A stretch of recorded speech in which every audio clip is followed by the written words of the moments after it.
राधे राधे दोस्तों, आप सभी का मेरे YouTube चैनल ब्रतन पर मैं स्वागत करती हूँ। आज मैं लेकर आई हूँ आप सभी के लिए माघ मास की महत्तम कथा का 19वां अध्याय। वह पांचों कन्याएं इस प्रकार विलाप करती हुई बहुत देर प्रतीक्षा करके अपने घर लौटी। जब घर में आई तो माताओं ने कहा कि इतना विलंब तुमने क्यों कर दिया। तब कन्याओं ने कहा कि हम किन्नरियों के साथ क्रीड़ा करती हुई सरोवर पर थी और कहने लगी कि आज हम थक गए और जाकर लेट गई। वशिष्ठ जी कहने लगे कि इस प्रकार आशय को छुपाकर वह विरह की मारी पड़ गई। उन्होंने घर में आकर किसी प्रकार की क्रीड़ा नहीं की।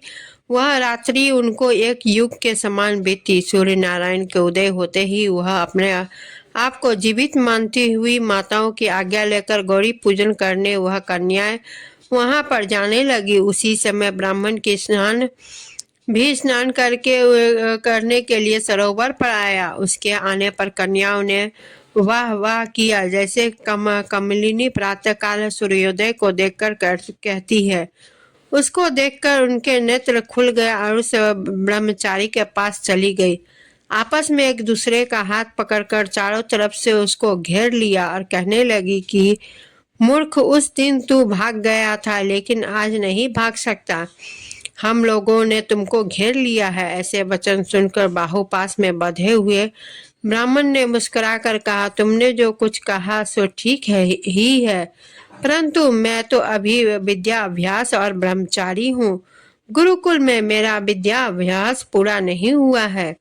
पंडित को चाहिए कि जिस आश्रम में रहे उसके धर्म का पालन करे। इस आश्रम में मैं विवाह करना धर्म नहीं समझता।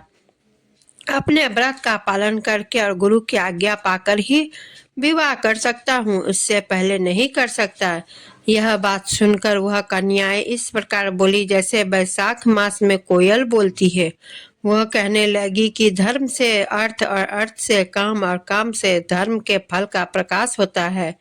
ऐसा ही पंडित लोग शास्त्र का कहते हैं।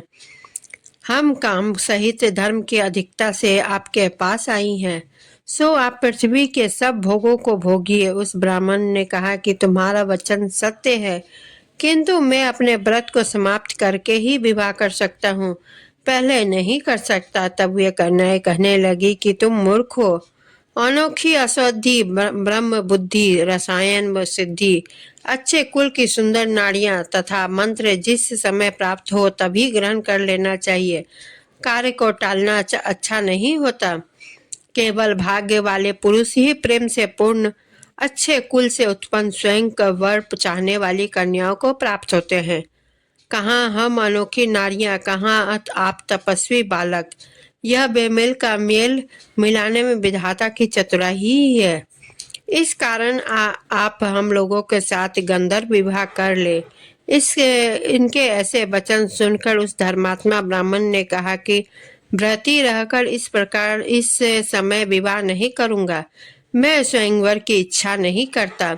इस प्रकार उसके वचन सुनकर उन्होंने एक दूसरे का हाथ जोड़कर उसको पकड़ लिया। सुशील और सुरस्वरा ने उसकी भुजाओं को पकड़ लिया। सुतारा ने आलिंगन किया और चंद्रिका ने उसका मुख चूम लिया, परंतु फिर उसने क्रोधित होकर उसका श्राप दिया कि तुम डायन की तरह मुझसे चिपटी हो, इस कारण पिशाचनी हो जाओ।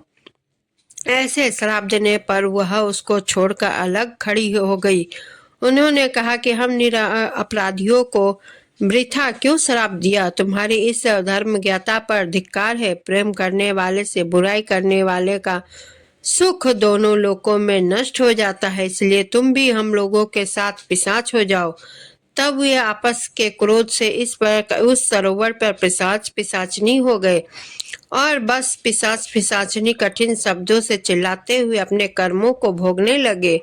वशिष्ठ जी कहने लगे कि हे राजन, इस प्रकार वह पिशाच उस सरोवर के इधर उधर फिरते रहे। बहुत समय पश्चात मुनियों ने श्रेष्ठ लोमस ऋषि पौष शुक्ल चतुर्दशी को इस अच्छोदत सरोवर पर स्नान करने के लिए आए। जब क्षुधा से दुखी हुए उन पिशाच ने उनको देखा तो उनकी हत्या करने के लिए गोल बांधकर उनको चारों तरफ से घेर लिया। वेद निधि ब्राह्मण भी वहां आ गए और उन्होंने लोमस ऋषि को साष्टांग प्रणाम किया। वे पिशाच ऋषि के तेज के सामने ठहर न सके और दूर जाकर खड़े हो गए।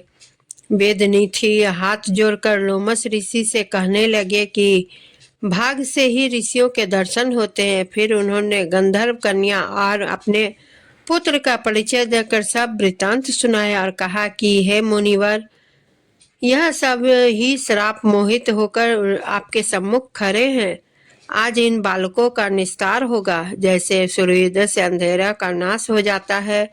वशिष्ठ जी कहने लगे कि पुत्र के दुख से दुखी हुए वेदनिधि ब्राह्मण के ऐसे वचन सुनकर लोमस ऋषि के नेत्रों में जल भर आया और वेदनिधि से कहने लगी कि मेरे प्रसाद से बालकों को शीघ्र स्मृति पैदा हो।